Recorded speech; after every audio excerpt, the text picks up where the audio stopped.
and today's theme relates to the benefit of clustering. Can I start, as usual, by acknowledging the traditional owners of the various lands in which we're meeting today, pay my respects to the elders past, present and emerging, and today I'm delivering from Wotjobaluk country. Now, the schedule for today will involve a keynote speaker, Dr. John Halsey, followed by some questions. Then we'll have a number of school leaders speaking about their involvement in clustering. And if we have time, we'll also take questions. Then we have a short session from one of our sponsors. And most importantly, towards the end of today's session, everybody will be asked to complete a brief survey. With me today, we have a number of representatives from CEP. Firstly, I'd like to call upon the Chief Executive of the Country Education Partnership, Mark McLeod, to talk about the purpose of these sessions and the current work of CEP in relation to clusters. Over to you, Mark.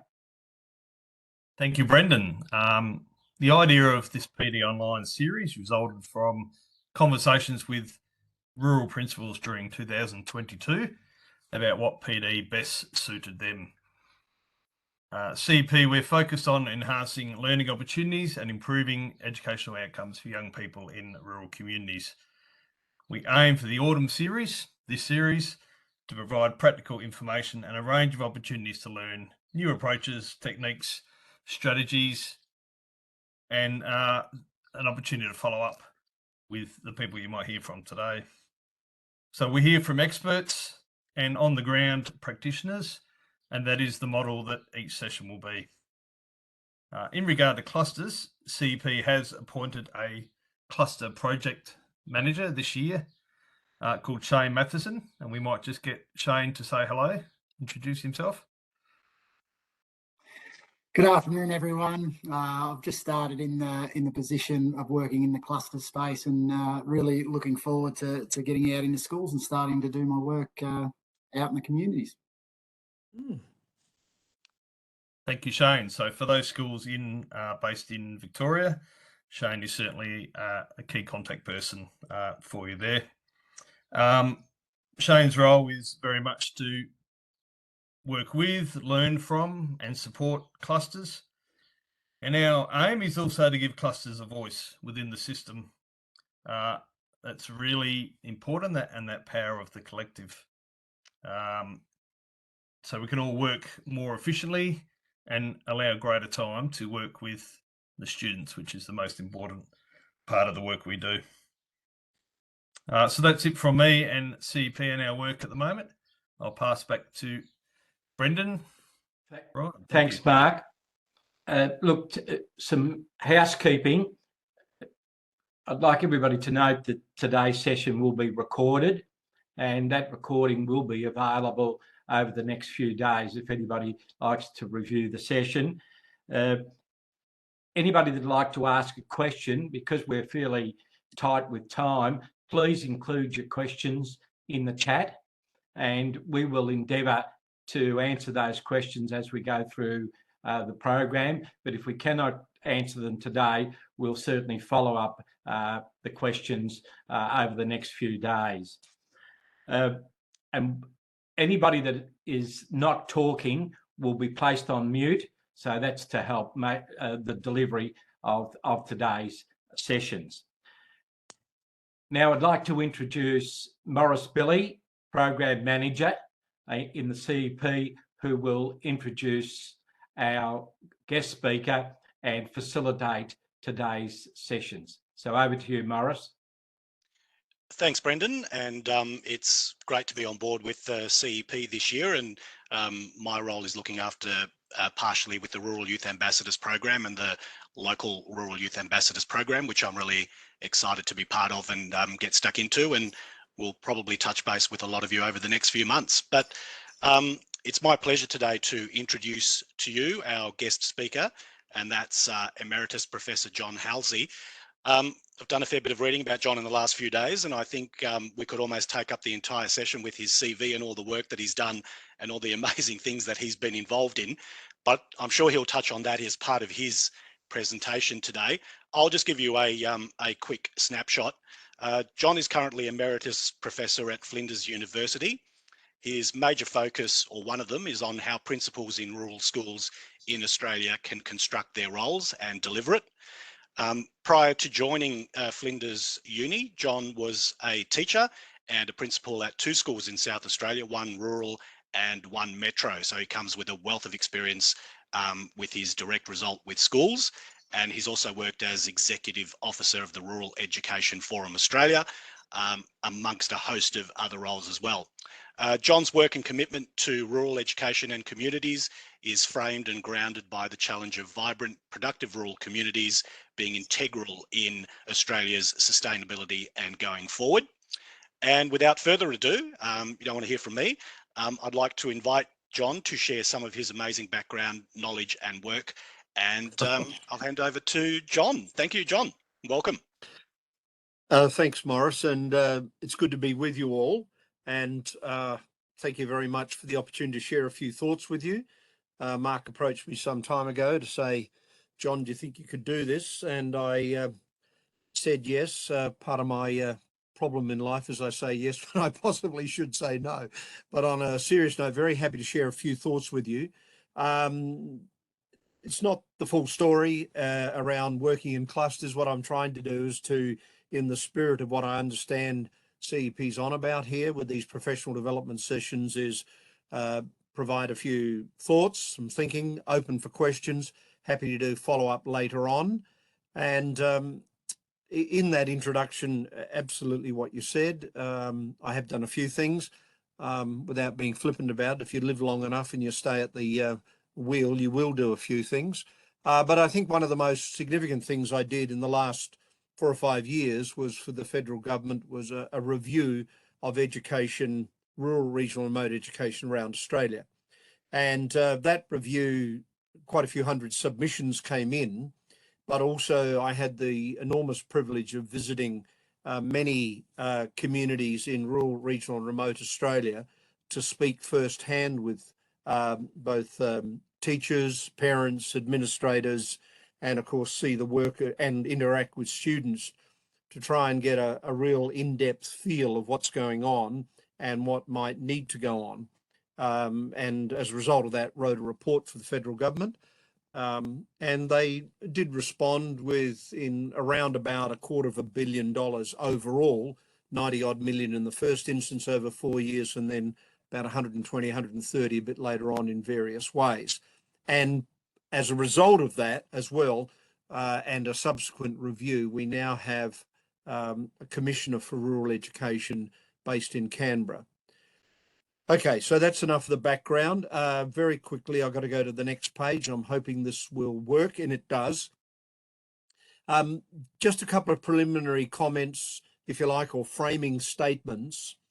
As principals, as school leaders in a whole diversity of situations, and I can only imagine the good folk who've joined us and just try and visualize some of the context. But what I think is important to understand, and I'm sure you know this, but I think it's good to be reminded of and to remind myself, is that as educational leaders, as if you like, citizens of a nation like ours, but let's focus on educational leaders, what we focus on, what we choose to pay attention to, does have enormous consequences for what subsequently happens not only in our lives as individuals, but more importantly in terms of your role as an educational leader, what happens and what might happen and what possibilities open, and of course what possibilities might be shut down as a result of what we pay attention to. And this has been one of the, if you like, guiding things for me ever since I met the author of this, Tom Fleischner, who was a professor of natural history in Arizona in America. I just think it captures in a very powerful, visceral and useful way and speaks to us as educational leaders. Now, let's see if I can get the next one to go. Yes. And as a consequence of that, and indeed a whole range of other things that I've reflected on, Morris already mentioned a couple, but I think also when we're leading into this idea of, clusters and some of the benefits, focusing on options and ideas for rethinking and reframing education in rural, regional, remote areas is likely to be more productive than focusing on problems. The third dot point is, notwithstanding some of the benefits that come out of clusters, what I think is particularly important to understand as well and to bring into the foreground, particularly as schools in rural areas and elsewhere are put under enormous pressure to improve achievements in sometimes a fairly narrow band of measures, is that what happens outside the school fence has enormous implications for what happens or what might happen inside the school fence. And in some of the contexts in which you are providing leadership and you are living day in and day out, some of those outside school factors in many ways overwhelm what's happening inside the school. I don't mean overwhelm in terms of expunge. What I mean is that the challenges they bring are particularly tenacious and of a long drawn out nature. It's also important to understand that, notwithstanding all the good work you people do in schools and the support you get, that sometimes there's a propensity, I think, on bureaucracies and government to push the problem solving down to the site, when very often it is the framing and policies of government and bureaucracies that are particularly important. And the final one, which is particularly pertinent, I think, for clusters, it's the business about how we might explore together using the current stock of resources in a different way, in more innovative ways, perhaps, to use that word, rather than just seeking allocation of further funding. Now,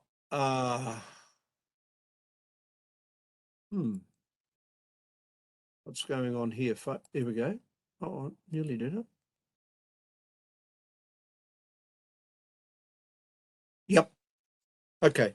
The fourth thing, slide briefly with you, is you might be aware of this work. It comes from McGilchrist and others. They wrote a book in about 2004. Each of them were practitioners out of the UK system. And what they looked at was a whole range of factors around effective schools. And they came up with this book on intelligence, school intelligences.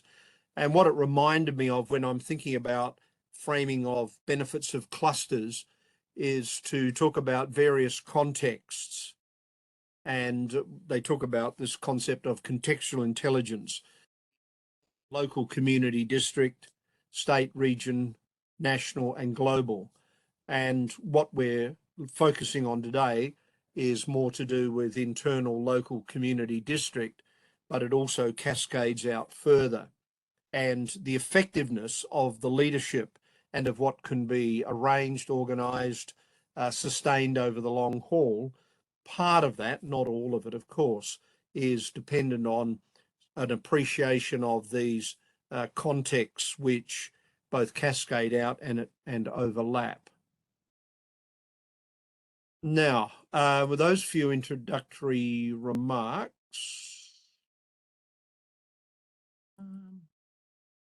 I'll now get, oh yes, this one and the last one. What I've done in terms of drawing up a matrix for us to consider in a bit of detail is draw upon some work of Basil Bernstein, very dated at one level, but very current on the other side. Bernstein wrote this seminal article in 1971 called On the Classification and Framing of Knowledge. And what he argued was essentially that education gets its job done through curriculum, pedagogy, and evaluation. And that sort of was seared on my brain when I first read it, and I've used it as in my thinking fairly consistently over the decades. But of course, there are many other factors, and what I've done is I just wanted to acknowledge that there's some basis for what I'm going to show you next. Oh, there it is. Now, all I've done here, and at one level, it probably looks pretty straightforward and simple, which it is. I'm not arguing that it's, you know, a huge intellectual tome worthy of a PhD or something. But what I've tried to do here is to think about clusters, and I've particularly emphasized the benefits. So I'm not going to touch on, you know, some of the problematic dimensions of clusters or indeed potential downsides. I think there are, you know, without having gone seriously into that, I think there are a lot of benefits of clusters. And what I've tried to do is to think about, if you like, what I've called domains on the horizontal axis. So what are the benefits in terms of curriculum? What about pedagogy, evaluation? What about in terms of people, the children themselves, the students, parents, staff, community? I probably should have also put in there bureaucrats, politicians, and then another sort of collective facilities and organisational matters. You can probably have other columns. I should have perhaps put other. And then down the vertical column, some of the potential benefits, some perhaps obvious, others perhaps not. The benefit of critical mass. Now, as you know, in the education world, numbers count. They've always counted, but particularly in the last decade or more, perhaps longer, where enrolments are such, you know, in a sense, students are like a voucher. An enrolment comes into the school and they bring with them, theoretically at least, resources. When they move out, and particularly when you meet various thresholds with staffing formula and so on, has very significant implications for what you can do in terms of curriculum. Now, yes, of course, you can, you know, go outside and pipe things in by distance learning mode and so on. But I've framed this essentially in terms of a group of schools working together, a cluster. And what I haven't gone into is the great philosophy of clusters. I've just tried to zero straight in on what I see as some of the benefits. And critical mass does have a benefit in terms of curriculum. It does have in terms of, potentially in terms of pedagogy. You know, one of the big flag wavers of any enterprise bargaining thing is class size. I would argue that there are some instances where classes can actually be too small for productive interaction and stimulating thinking. Take, for example, a small secondary school where 5 or 6 students have tracked themselves through years 10, 11 and 12, and they're in a discussion around a piece of literature or an issue in history, and it's up for discussion. Trying to inject and enthuse into that fresh and new ideas, and people, you know, leaving behind their labels of, so here we go again. Critical mass does matter.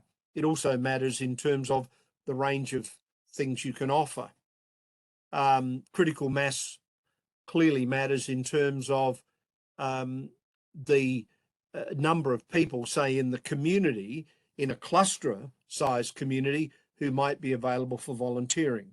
Now, all of these are probably bread and butter and obvious, but I think at times when we're when we're focusing on clusters, it's important to flesh out some of these things.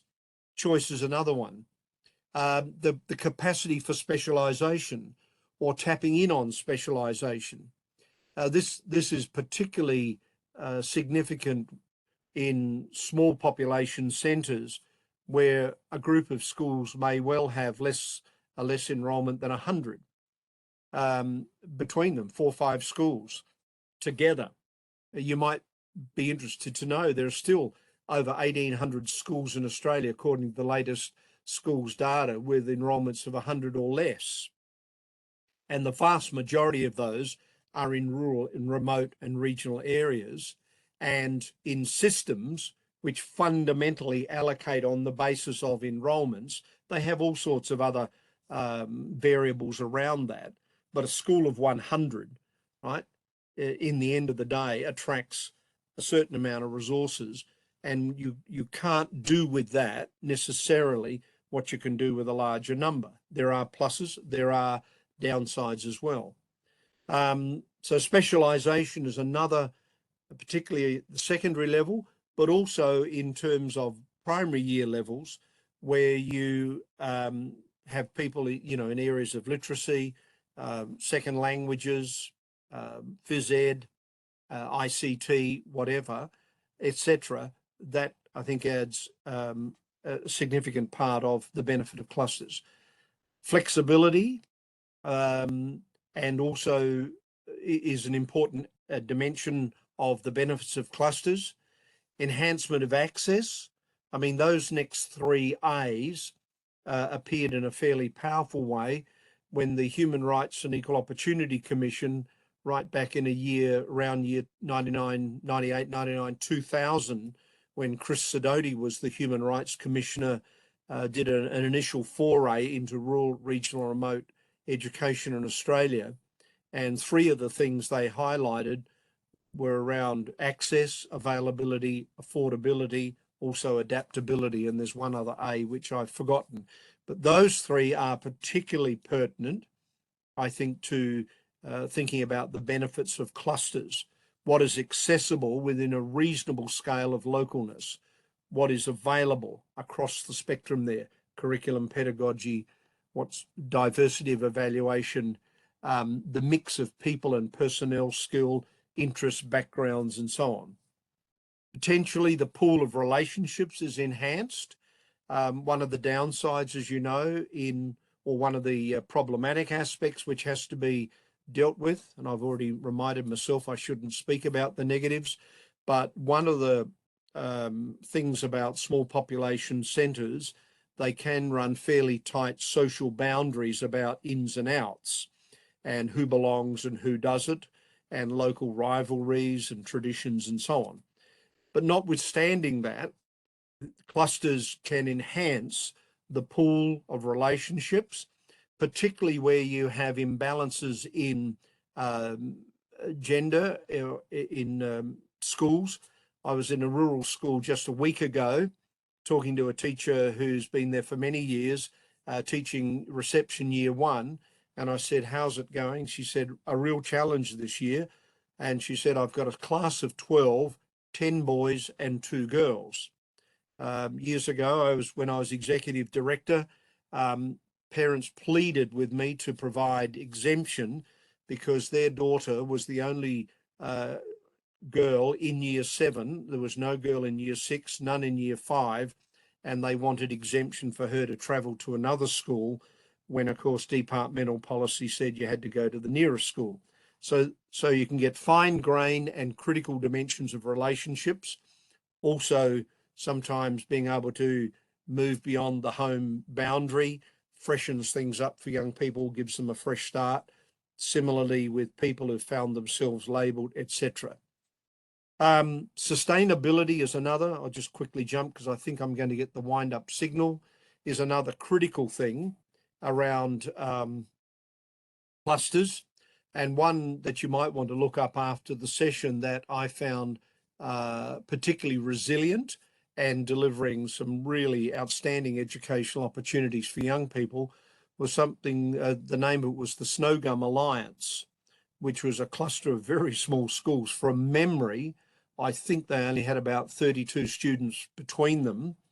And I remember one of the schools, or one group of kids, coming into the consultation that I held at a small primary school called Gyra outside of Armidale, and these 6 gorgeous kids came in and we got chatting, and I said, which school do you go to? And they named it. We're part of the Snow Gum Alliance. I can't remember the name. And I said, so how many kids go to your school? In my total ignorance. And there were 6 kids sitting before me, and they said, we're the school. There's 6 of us here. And so that, of course, raised a chuckle. And I think the teacher said every child technically has a classroom. But the point of it is that by coming together and by their fierce, literally fierce and very innovative advocacy of what they were doing, and their high profile specialities, particularly around ICT and mathematics from memory, fed into sustainability. So there's a few thoughts around some of the benefits of clusters. And one idea, as I've said to you, is some kind of a matrix like that. I should have put others on the other column, the vertical column, but as a professional development exercise or as a mapping exercise, it might prove beneficial. And there may be a degree of naivety because I haven't sat in your chair and been at your whiteboard with your staff, but I'm hoping this will be at least some productive stimulation for you to think about. And Morris, I think I'm getting the wind up, and that's it from me. Thanks, John. You've done very well to squeeze all that into a tight frame, and I do encourage people to look you up actually, and if they want to find out more information, there's so much stuff there, and I've only scraped the tip of the iceberg there with reading some of your background. So again, I encourage people, if you've got questions or comments, just pop them in the chat, and we can certainly, if we don't get time to follow them up today, we will do so after our session today. And what's good now is that we get the opportunity to hear from some of those people on the ground that John was alluding to in terms of what it's like and what are the benefits of working in a cluster, and as well as the benefits, perhaps some of the possible challenges in that space. We've got 3 people with us today, Tess, Louis and Paul from 3 different schools, and in no particular order, I'll invite them to give you a bit of a brief background from them today. And I might start with Tess. Tess is at Talbot, and Tess, if you'd like to join us now and share with us your thoughts about the benefits of working in a cluster. Thank you very much, and thank you for the invite to speak. I'm speaking in tandem with Louis today, as I left the Pyrenees cluster at the end of last year to move to Talbot. So I was the principal of Talbot Primary School. We're one of those schools that was referred to. Talbot has a current enrolment of 3, and within the cluster of the Pyrenees cluster, there's Trawalla with 6, Amphitheatre with 13, Landsborough with 13, Moonambell with 15, and the Bar with 7 to go with Talbot's 3. So together, all 6 of the schools generally over the last few years have had an enrolment of less than 60.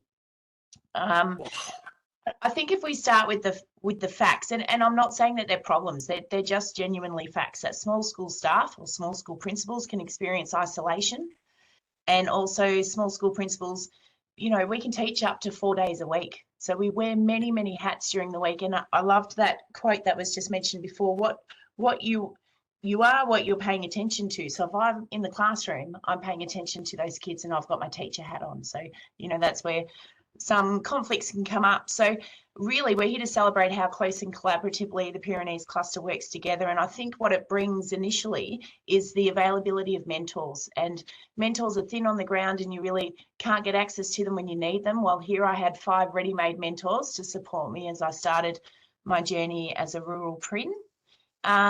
Also, bringing those staff together in the cluster gave us the availability of a wide range of strengths, a wide range of personalities, but also that specialisation that we just heard about too. And that increased opportunities for both student and staff growth in terms of being able to deliver a more full curriculum for the students, but also to be able to support each other as staff to grow within our areas that we were working in. We also, when we come together, can offer opportunities to the students that we wouldn't be able to otherwise due to either lack of staff, lack of students. In some cases, you need to have 15 or more to join in an activity, while Talbot was always cut out of those types of things, but also funding as well. So we know that students do equal funding for schools. Some of the things that we did to really strengthen our relationships and our support of each other, we had a fabulous Google Drive running that really linked our schools together and worked to decrease our email load and our email chains and sharing of resources. That worked for camp documentation. We went on cluster camps together, so there was one person allocated to sort that sort of thing, which took the load off others. Information sharing, cluster calendar, which kept us all abreast of what everyone was doing within the cluster. So if we were looking to start up an activity, could have a quick look and see which other schools might be free to come and join us. It really also, the drive has started now to provide a historical sort of story or a place where we can look through all of the happenings over the last few years. So that's been of great advantage. The cluster, it was fabulous at sharing resources. or is fabulous at sharing resources and combining funding in particular to secure programs. So that's whether we used our sporting school grants and put those together. So we all applied for them religiously every term. We'd use that to access swimming programs that we could do together at the same time, team sporting opportunities that are very hard with low numbers, and to purchase sporting equipment. Our assessment resources. So one of my strengths that I brought to the cluster was knowledge of assessment and reporting, and sharing resources out to the schools was a great way to support them. We've shared funding for the mental health toolkit options and purchased therapy together that's been provided to on cluster days. And you know those moments when every single staff member in your school goes down with COVID at once. Of course, I'm talking maybe 2 staff members, but that's enough to shut a school in a rural area. Because we knew each other so well, those kids were able to hop on a bus and hop across to the next school for that week until those teachers were back on deck. And in return, when my school flooded and we couldn't actually access it, those kids were able to hop out to another school while we recovered from that too. So those relationships, you come to depend on them. And now I'm going to quickly hand to Louis because we've sort of team tagged on this one. And I'll hope I haven't taken up all of your time, Louis. Oh, good. Thanks, Tess. Yeah, so just quickly, acting principal at Amphitheatre Primary School, where we've got a current enrolment of 13 students, which I know sounds small, but a few years ago we only had 2 students. So we count that we've grown our numbers pretty well in the last year or 2. Before I was at Amphitheatre, my background was in larger schools in the Ballarat area. And I guess in those settings, I took for granted how as a leadership team or a team of teachers, you could really bounce off each other and work in sync to use each other's strengths. There was always someone to lean on for ICT or in the wellbeing space. But when I was successful in this job out here at Amphitheatre, you're everything. You're the OHS manager, finance, grounds, to running PE, all trying to be the master of, a wide range of things. So the cluster sort of allows us to work to our strengths in that way. At Amphitheatre Primary School, as mentioned, we're part of the Pyrenees cluster of small schools. And I was quick to tap into the talent of Tess, who just spoke before. Tess had a strong background in curriculum development, assessment and reporting procedures, developing effective assessment schedules, and a lot of the documentation, which probably isn't my forte or strength, but I was lucky enough to, not to say I wasn't accountable in that area, but I had a leader to go to support me with those things. Also, recently our school's been through the school review process and through the child safe minimum standards, where Tess leads the way with her policy development. So once again, I was able to lean on her strengths in that area.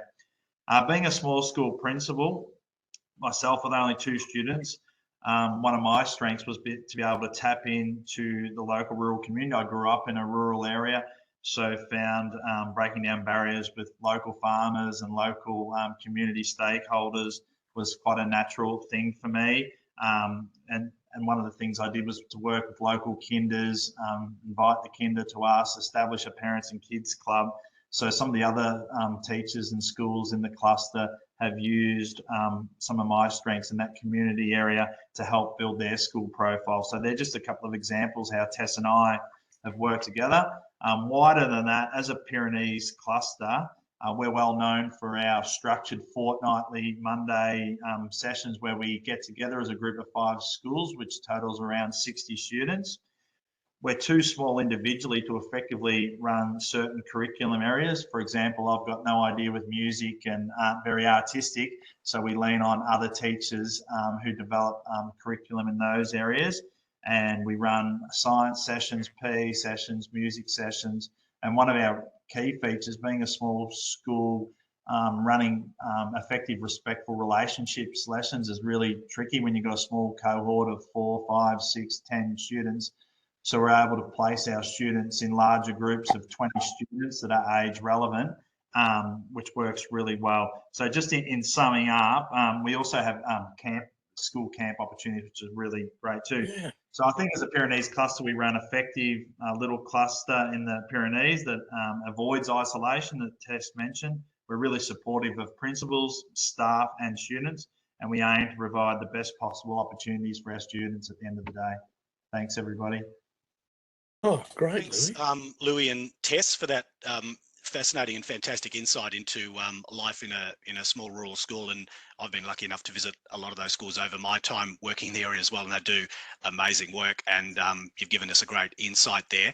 Our third speaker on this particular subject of benefits of working in a cluster is Paul Wilkinson from the Holy Rosary Primary School in White Hills. And Paul, I'll hand it over to you. Thanks, Morris. Well, my school's has an enrolment of about 300 kids, so I'm not in an isolated place in terms of my school. However, one of the things Ash Marsh asked me to come along and speak on our behalf of Catholic Ed in Bendigo, and we've had a context of 6 to 8 schools in a cluster over a number of years, which then go into what we call our deaneries of about 16 schools. We go from all of the schools in Bendigo right up to Echuca, and we have our smaller rural schools, including Inglewood, Pyramid Hill, Kerrang, Rochester, all as a part of that, Heathcote, who are part of our cluster. A few years ago, we had our clusters humming along beautifully, where we were working together and doing lots of really good things together. And then it sort of became a group where the system decided they would impose lots of compliance things onto the, your meeting as a cluster this week or as a deanery, we'd like to come and talk about this and that. So our clusters sort of fell away a little bit because the purpose became about compliance rather than collegial benefits.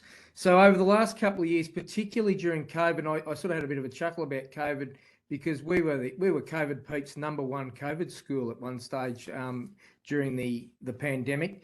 But for our schools to be able to share documentation and share work during that time was really important part of the cluster in rebuilding it and becoming about our schools rather than about the system itself.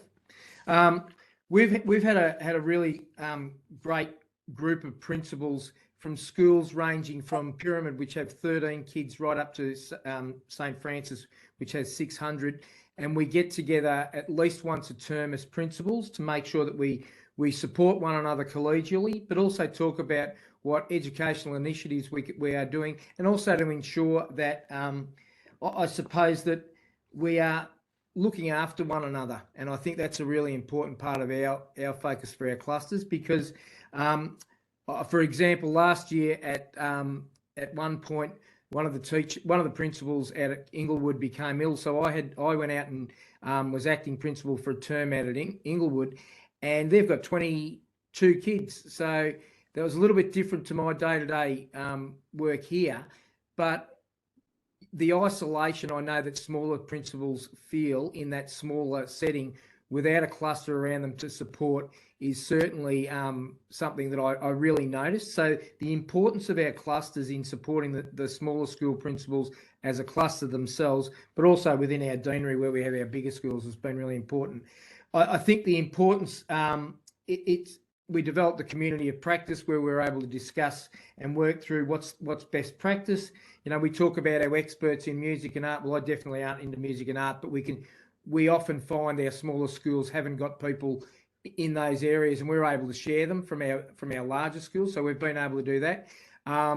For student wellbeing, sharing people with skills in that area has also been an important part of that. The financial benefits are another aspect where over time we've organised opportunities for the kids to work on sport is a really key one, and obviously we know all about that, but student leadership days and student led social justice activities where the kids are able to work together across all different schools in different settings has been a great part of working as a cluster. We're able to go away from the compliance to the learning for the kids. So I think that's a really important aspect of making our clusters work. I actually had a meeting this morning with some of the other cluster chairs, and we were talking about how that seems to be just sneaking back into our cluster where we're talking about the EBA and we're talking about policy and other developments, whereas we want to reclaim our clusters for our schools and our kids. And I think the informal and the formal mentoring that comes from, for example, I've been in the job for 20 plus years, and there are principals here who have been there for 1 or 2 years. So to be able to work across schools and just to help out is a really important aspect of the cluster. We access professional development, which is cost effective. It also makes sure that we are all on the same page. And I think one of the really important things about it is that we honour the cluster as something for our schools rather than for the system. That would be my most important thing that I take away from it. Finally, what I would say about working in a cluster that is beneficial, and I think as smaller schools, and I've been in small schools too as well, having been over at Alexandra and Tatura, the notion of working together out of isolation is really important. And I know that if we didn't have our cluster, the principals in our, particularly our smaller schools, you are carrying lots of different roles, and this enables them to be supported just to vent and to talk about things, but also just to feel supported and part of a team. And I think working as a team in education is essential, and that's what our clusters bring. So that's about all I can say.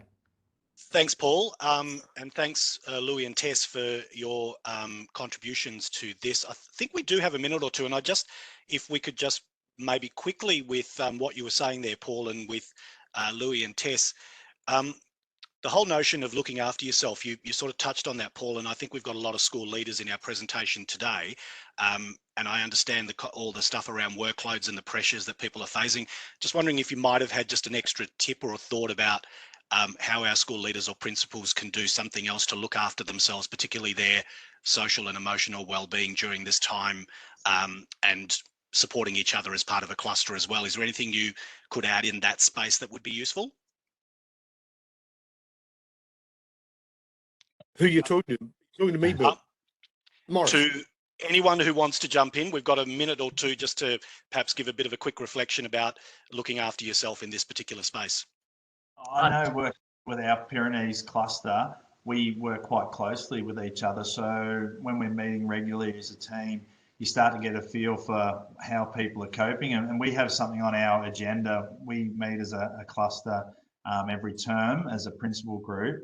And we have an around the grounds, it's called. So we all share what's working well or what's not working well and what we're struggling with. We just have 5 to 10 minutes each to vent and air, and it's minuted on our agenda to raise any issues. And it's a good way to start our meeting. And that's just one way we do to check in. Can I just say one thing very, first of all, fabulous presentations, brought a lot of things to life. Thank you very much. Two things. I did some research some years ago on principals, and one of the burdens, if you like, as well as joys of small school principalship is the 24/7, 365 availability and accessibility, and the reluctance on some of them to actually put parameters and boundaries and no and off time. And systems really have an obligation to support small school principals. It's so that they have some, if you like, some space for re-energizing.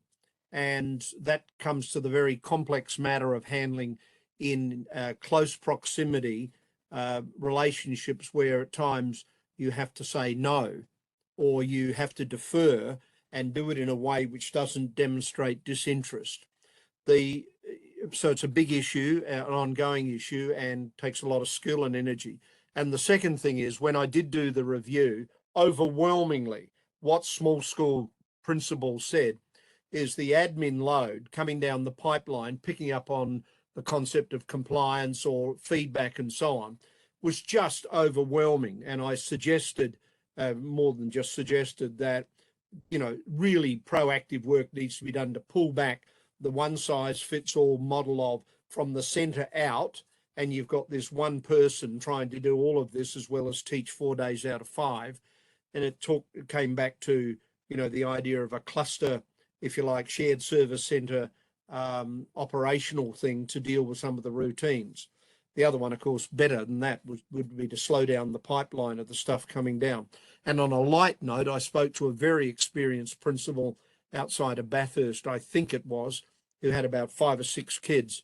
And I said, how do you deal with the flood of emails? He said, I ignore the damn things and I go in on Saturday morning and I do a bit of stuff and the rest I just don't worry about. Now, I'm not putting that out as official policy, but it did warm the cockles of one's heart to hear the pushback. But thank you for bringing to life what it's like to be in situ, and very illuminating and well done. Enjoyed it. Thank you, John, and thank you to Paul, Louis and Tess, who have provided us with valuable contribution this afternoon in their experience in small cluster schools. And now I'll hand it back over to Mark. Thank you, Morris. Joining us, we have Josh Vaughn, who's the CEO of Kinnections. Josh is just going to share with us a program which, especially for those state government schools in Victoria, who we know the new framework has wellbeing at the centre, you'll be particularly interested in this program. And Josh has about normally a 30-minute window, and you've got about 6 minutes to present. So good luck. Thank you, Mark, and yeah, thank you for the opportunity. It's been a wonderful discussion and learning lots already. Essentially, I'd like to present to you today, it's the platform Kinnections, which is my baby that I've created, coming from 16 years experience with working within the education sector, crossing from early childhood through to primary, high school, and even teaching in college for some years. And backed onto that, and more recently, it's 5 years or 6 years working within the local Canberra network and community sector, and focusing on child and adult mental health, alcohol, drugs, homelessness, etc. So I've shared some information with Kira as well, which I'm hoping at the end of today's meeting that can be emailed out or accessible. It just provides a bit more detail, just as I sort of race through a very quick presentation. So the platform itself, the key objective is to support educators to have intentional wellbeing focused interactions and conversations with students consistently, but most importantly is to try and record those responses that goes into building a profile of the wellbeing of the individuals that is trackable over time. I don't need to talk around the importance of wellbeing and mental health for children in general, but just to acknowledge the things that exacerbate in the rural and regional settings as well, with little or no access to services and clinical and or therapeutic help. So the quicker and the I guess the earlier that we find the opportunities to intervene on children in particular whose wellbeing is of a concern, benefits them immensely. Within the website as well, we did prepare an article that sort of supports the work that country education partnerships do and other clusters similar around the importance of wellbeing and mental health for young people. So I just invite you, separate to the meeting, if you'd like to have a read of that as well. Kinnections is easy to use.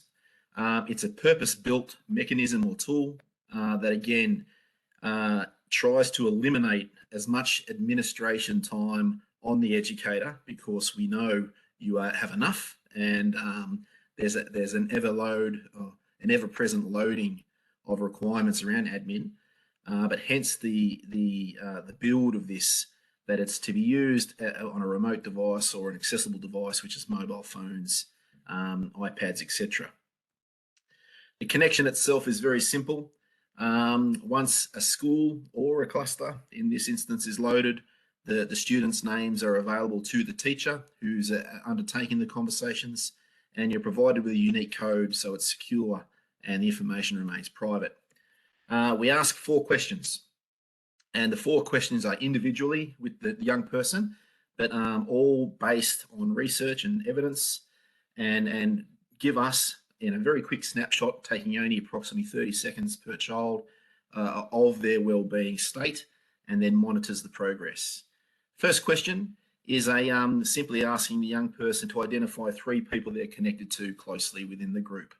I'm hearing, though, with schools of 2 students or less, that's going to be hard, but then obviously looking and opening it up to students of a cluster school, or that there is an already made friendship that's in place, we can add those to the other platform as well. But the young person identifies 3 kids essentially that they're connected to. Second question is posed around their sense of hope or positive future focus. One of the key ingredients to positive and enduring well-being is to wake up every day actually looking forward to something. And it doesn't matter how big or small it is, as long as there is something that is on the horizon that you're excited about.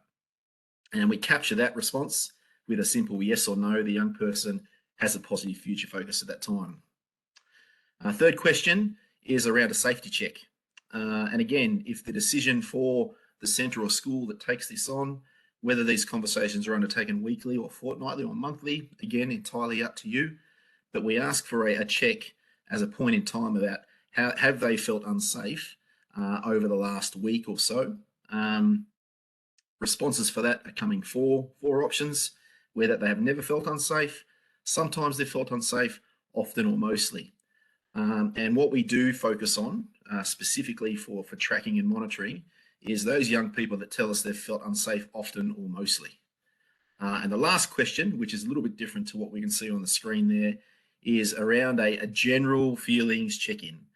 Initially, we were asking young kids to identify a number, 0 being the worst you could possibly feel, 10 being the best. Where do you place yourself on the scale? Feedback we've had from schools and from younger students in particular is that that's a pretty hard thing for a 3-year-old up to identify. So we've simplified that question to simply point as an emoji scale. So we provide 3 emojis. There's a sad face, a neutral face, and a happy face. And then we ask the child where they are at that moment, and we track them that way. The platform itself, which I was going to share, but I'm just conscious of time, so I won't share the platform, but happy to do that outside of this. The platform is an individualized data and dash point for the schools or for the cohort, which we can build for you. It provides a snapshot of individual students, students by year grouping or class, by stage, by school, by geographical area, and so on. And that's where the results from those weekly or fortnightly conversations are captured, graphs, trends are mapped out, and reports are generated. So it's there, it's live. It will help schools and centres with wellbeing specific information that they can use to complement existing systems you have, better informed conversations you're having with parents or guardians around friendship groupings and wellbeing journeys of their children. But most importantly is to identify any kids that we can see a decline in their presentation as quickly as possible, and then prompting some interventions and some engagements specific to that kid as early as possible. Not sure if I've gone over time. There's a lot more involved in the platform, which I'm happy to share outside of the meeting. But the big sell from me at the end of this is that for any interested schools, centres, and we start from 3 years of age. So we're working with early childhood education sector, and we're working all the way through primary school to ideally year 6, is that I'd like to offer you free access to the platform for an agreed period of time. But I want feedback from you, and that's the only condition I have. I'll give it to you to use and trial, test it, but I also want you to tell me what you like about it. Most importantly, what you don't like about it. So thank you. Thank you again, Mark, for the invite. Well done, Joe. Thank you. We'll pass back to Brendan. Thanks, Josh. We're coming towards the conclusion of the session, and we did promise to keep on time, and I think we're on schedule at the moment. Could I once again, on behalf of CEP, sincerely thank John and Tess, Louis and Paul for their presentations today. Most appreciated. Thank you, John. You've been a long-time supporter of country education and particularly the CEP. So we do really appreciate you giving your time today to be with us. Before people sign off today, please go to the polling. We want to get feedback from everybody regarding today's sessions, and that'll help us as far as planning is concerned over the next few weeks. There's a series of sessions, as most will be aware. Next Wednesday is the second session helping school leaders to flourish. And the following 2 weeks, we also have first session. So there's 4 consecutive weeks on Wednesday afternoons between 4 and 5 o'clock in the afternoon. Now, Mark, from a CEP point of view, do you have anything to say before we finish up? Yeah, just want to promote next week's session. So we have Dr. Adam Fraser, who is the author of The Third Space and Strive. Third Space, certainly a great read if you haven't read that. And joining him, we have 3 principals from Swan Hill, and they'll speak about their experience with the program, but we also want to hear what they're doing now, how as affected has it actually had some impact. And we've got a couple of characters in that group, so it should be really entertaining. Thanks very much, Mark. Any comments from anybody before we close the session? I see the polling's open there, so please go to the polling before you click out of the session. Is that from anybody? No. Thank you, everybody, for participating, being part of the session today. Really appreciate the support, and hopefully it's been very beneficial to everybody. Bye for now.